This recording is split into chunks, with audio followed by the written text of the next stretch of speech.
कल राजस्थान की विधानसभा में हमारे स्थानीय विधायक महोदय ने जो मुद्दा उठाया था उसके बारे में मैं आप सब साथियों के समक्ष वस्तु स्थिति से आपको सबको अवगत करना चाहता हूँ। आज मैंने कल उनके वीडियोज भी देखे और आज मीडिया के माध्यम से भी हमने बड़ा जानकारी प्राप्त हुई। जो विधायक महोदय ने चंद्रभान सिंह जी ने विधानसभा में कल मुद्दा उठाया कि नगर परिषद चित्तौड़गढ़ द्वारा बांग्लादेशियों को, रोहिंग्या को और घुसपैठियों को पट्टे जारी कर दिए गए कच्ची बस्ती नियमन के तहत। उनका जो ये मुद्दा है, उनका कथन है, ये बहुत ही हास्यास्पद बात है। ये बिल्कुल गलत है और ये तथ्यहीन है, क्योंकि नगर परिषद चित्तौड़गढ़ द्वारा एक भी कोई ऐसा पट्टा हमारे वर्तमान बोर्ड ने जारी नहीं किया है जो भारत देश का नागरिक नहीं हो, या जो कोई बांग्लादेशी है, कोई रोहिंग्या है, ऐसा किसी भी प्रकार का कोई पट्टा नगर परिषद चित्तौड़गढ़ द्वारा जारी नहीं किया गया है। वास्तविक बात तो ये है कि चूंकि चंद्रभान सिंह जी निर्दलीय चुनाव जीते हैं और निर्दलीय चुनाव जीतने के बाद उनकी कहीं भी शासन प्रशासन में उनका हस्तक्षेप नहीं है, उनकी कहीं चल नहीं रही है, तो एक दबाव बनाने की रणनीति के तहत इस प्रकार के विधानसभा में क्वेश्चन उठा रहे हैं ताकि इससे प्रशासन के ऊपर दबाव बनाया जा सके और इस प्रकार की दूसरी बात है कि नगर परिषद प्रशासन पे भी दबाव बनाया जा सके।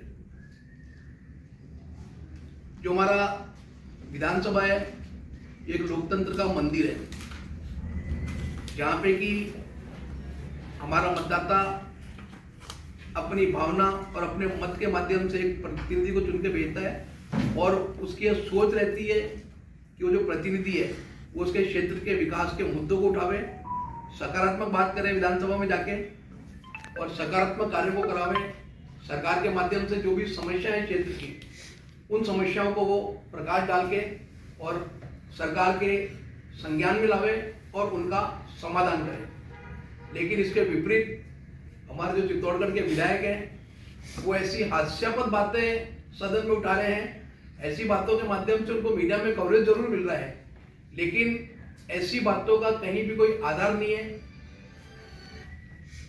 मैं आप सबकी जानकारी में डालना चाहूंगा कि नगर परिषद ने अभी तक कच्ची बस्तियों में, विभिन्न कच्ची बस्तियों में हमने इस बोर्ड में 249 पट्टे जारी किए।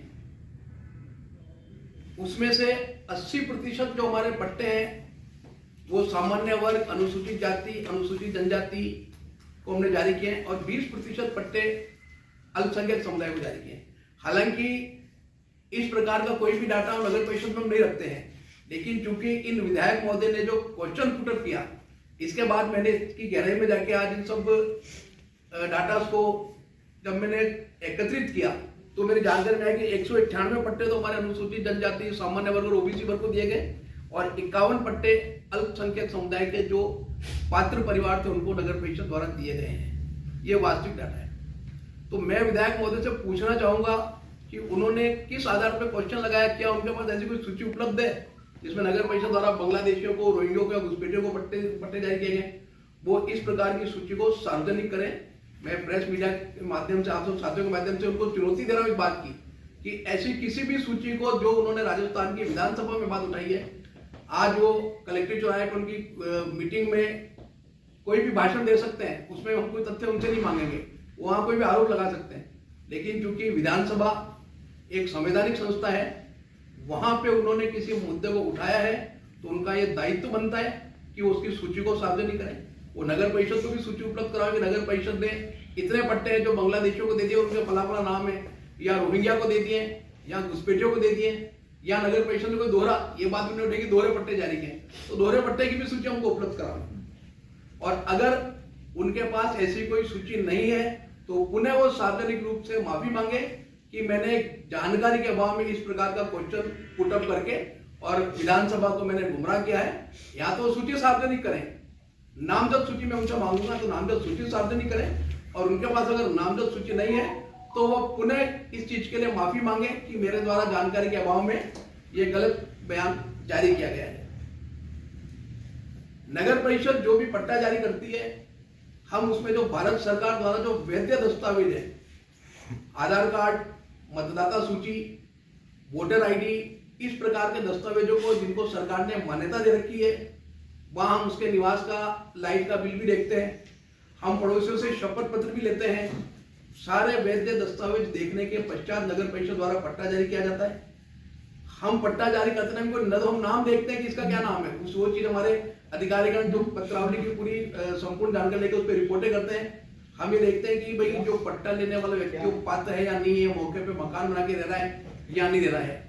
ये सब दस्तावेज देखने के पश्चात पूरी तरह से नियमों को ध्यान में रख के पट्टे हमारे द्वारा जारी किए गए हैं।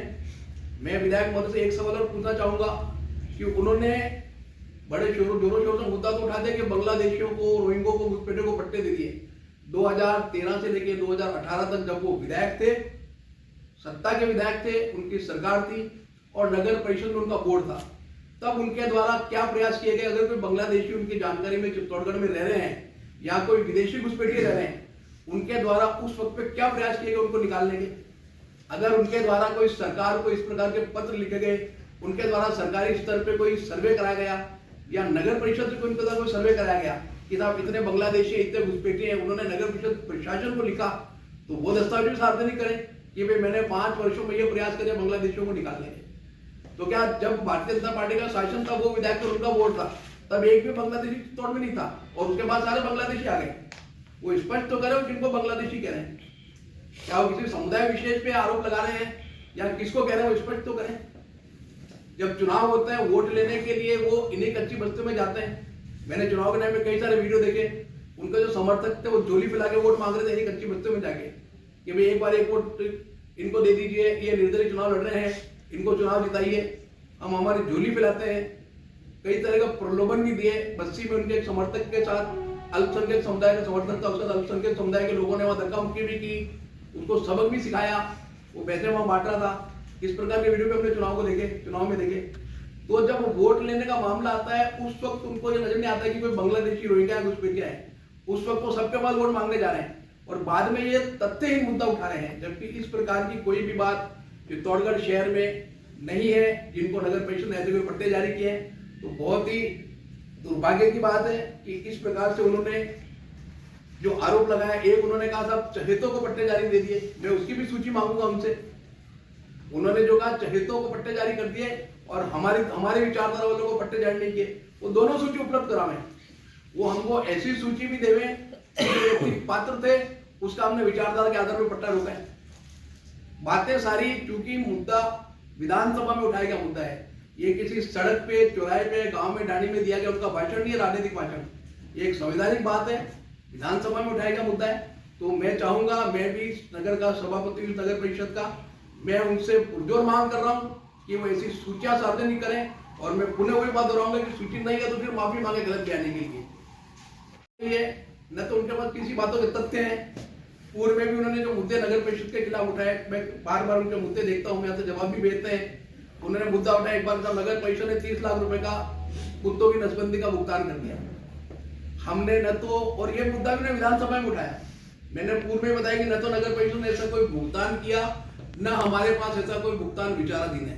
हमने तो, हमारे पास एक संस्था ने ऐसा बिल प्रस्तुत किया था, उसको निरस्त करते हुए नगर परिषद द्वारा अपनी बोर्ड बैठक में प्रस्ताव लिया गया कि चूंकि ये बिल फर्जी है, इसको भुगतान नहीं किया जाए और भविष्य में भी इसका भुगतान नहीं किया जाए। हमने तो ये भी प्रस्ताव किया और उस प्रस्ताव के 3 महीने बाद माननीय विधायक महोदय विधानसभा में क्वेश्चन पुटअप करे, तो इनको तो जानकारी किसी भी बात की नहीं है। इनको तो सिर्फ विधानसभा में अपनी उपस्थिति दर्ज करानी है कि कौन विधायक ज्यादा क्वेश्चन उठाता है, कौन विधायक ज्यादा एक्टिव है। तो उस चीज के लिए इस प्रकार के क्वेश्चन पुटअप करते हैं। अब इन्होंने क्वेश्चन उठाया कि साहब डीपीआर के लिए करोड़ों रुपए का भुगतान नगर परिषद द्वारा कर दिया गया अपने रिवर फ्रंट की रिपेयर के लिए। उनको जानकारी नहीं है कि रिवर फ्रंट का मुद्दा उनकी सरकार में और उनके बोर्ड में चला था, लेकिन उसकी कोई डीपीआर कभी बनी नहीं है। खाली एक कंपनी ने डीपीआर बनाने का प्रपोजल दिया था, उसका टेंडर तत्कालीन बोर्ड द्वारा, जब सुशील शर्मा जी चेयरमैन थे, सभापति थे, उन्होंने उसका टेंडर किया था, लेकिन उसका कोई भी कार्यादेश उसके बाद जारी नहीं हुआ।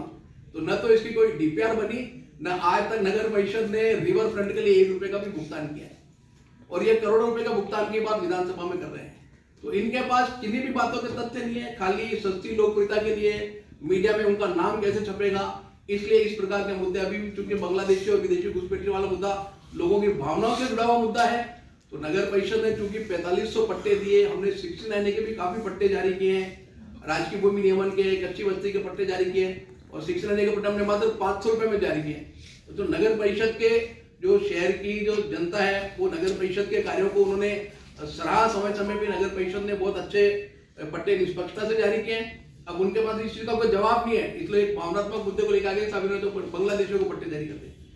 माननीय कोई तथ्य तो आप पेश कर दो, और तथ्य पेश नहीं करते हो तो ऐसी भ्रामक बातें, ऐसी जिम्मेदार स्थान पे आप करना बंद कर दें। हजारेश्वर ब्रिज का निरीक्षण का भी मामला हमने देखा था। हजारेश्वर ब्रिज के ऊपर जाके इन्होंने वहां आरोप लगाया कि चहेतों को लाभ देने के लिए इसकी ड्राइंग बदल दी गई। मैं उनको ये बताऊंगा कि इसकी जो ड्राइंग थी स्ट्रेंथ कंसल्टेंट द्वारा तैयार की गई थी और MNIT द्वारा उसको अप्रूव किया गया था, और इसकी डिजाइन ड्राइंग एक ही बार बनी है। हमने उससे पहले कभी कोई ड्राइंग डिजाइन बनाई नहीं। जो वर्तमान में जो पहले वो जो बना हुआ था वहां मौके पे, उसी के ऊपर ब्रिज बना है। वहां छोटा सा रास्ता था लोगों के निकलने के लिए, आवागमन के लिए, जिससे सिर्फ एक ट्रैक्टर गुजर सकता था। उसी सड़क को चौड़ा किए जाने का उसमें प्रस्ताव है। प्रक्रिया अधीन है, चूंकि अवाप्ति की प्रक्रिया में बोर्ड ने भी प्रस्ताव लिया, बहुत लंबी प्रक्रिया अवाप्ति की रहती है। हम इसके लिए पिछले 6-8 महीने से प्रयास कर रहे हैं कि जैसे तैसे यहाँ तो जो खाता धारक उसमें आ रहे हैं उनको समझाइश करके और सरकारी नियमों के तहत अवाप्ति करके सड़क को चौड़ा किया जाए। तो इन्होंने वहां मौका देखकर वहां कई प्रस्ताव ले रहे हैं कि साहब इस सड़क को इधर घुमा दो, इसको इधर घुमा दो। शायद उनको जानकारी नहीं है, एक विधिवत प्रक्रिया है। नगर परिषद बोर्ड ने आरजी वाइज प्रस्ताव लिया था कि इन आरजी को अवाप्त किया जाना है, और वो सारे प्रस्ताव ने सरकार में भेज दिए।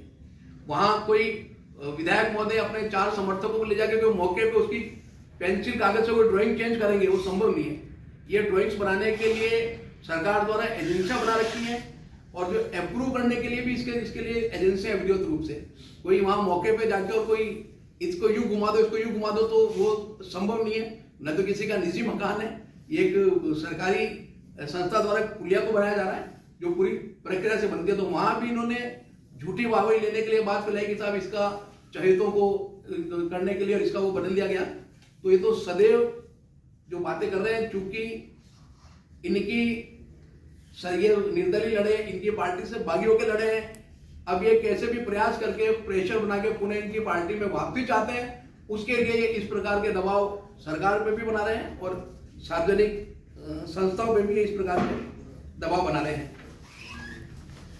समय समय पे जो पिछले अभियान के दौरान पे हमने नगर परिषद में जो ट्रांसफर थे, जो हस्तांतरण की प्रक्रिया, उस पर 30-40 हजार रुपये लगते हैं, वो भी अभियान में 1000 रुपये में हमने की। जो निर्माण और तामीर स्वीकृतियों के लिए भी जो शुल्क था वो बहुत कम लगा। लैंड यूज चेंज पे भी नगर परिषद ने जो राशि थी लगभग जो अमूमन लगती है उसकी 25% राशि में सरकार ने हमको छूट दी थी। हमने शीतलता देते हुए हमने लैंड यूज चेंज भी किए। तो अभियान की अवधि में जो इस प्रकार की राहत आमजन को प्राप्त हुई पिछले 5 वर्षों में, उससे राहत से बरगला गए। और 5 साल में जो आदरणीय गहलोत साहब के और आदरणीय जो झाड़ाव साहब ने जो कार्य किए थे, हजारेश्वर पुल भी चित्तौड़ में झाड़ाव साहब की देन है, और जो बड़े बड़े कार्य विकास के उन्होंने किए थे, उसके मुकाबले चंद्रमान जी का 10 साल का कार्यकाल बिल्कुल शून्य है। उनके पास कहने के लिए कुछ भी नहीं है, गिनाने के लिए कुछ भी नहीं है। इसलिए वो समय समय पर इस प्रकार के मुद्दों को, कभी तो बांग्लादेशी, कभी रोहिंगे, कभी कुत्तों की नसबंदी, एक बार विधानसभा में स्टेटमेंट दिया कि साहब ये अभियान नहीं चलाया जाए, अभियान चला देंगे तो नगर परिषद किले के पट्टे बांट देगी। तो इस प्रकार की बातें वो सिर्फ करते हैं, उनके पास कोई तथ्य, कोई सूची और कुछ भी नहीं है। तो मैं मीडिया के माध्यम से पुनः विधायक महोदय को ये कहना चाहूंगा कि गलत बयानबाजी बंद कर दें और अपना जो संतुलन है अवसाद से बाहर आवे, और इस प्रकार अवसाद में रह के इस प्रकार की बातें, झूठी बातें फैला के चित्तौड़ की जनता के साथ जो छलावा नहीं करें। जिस जनता ने उनको जिताकर भेजा है, कल विधानसभा में बोल रहे थे कि मैं 1 लाख वोटों से जीता हूँ, शायद उनको याद नहीं कि 1 लाख वोट तो उनको 97,000 वोट तो कुल मिले हैं, 1 लाख वोटों से कैसे जीत सकते। कल मैंने उनका विधानसभा में ये भी स्टेटमेंट सुना। तो अपने आप को थोड़ा संतुलित रखें, यही मैं आप सबके माध्यम से कहना चाहूँगा।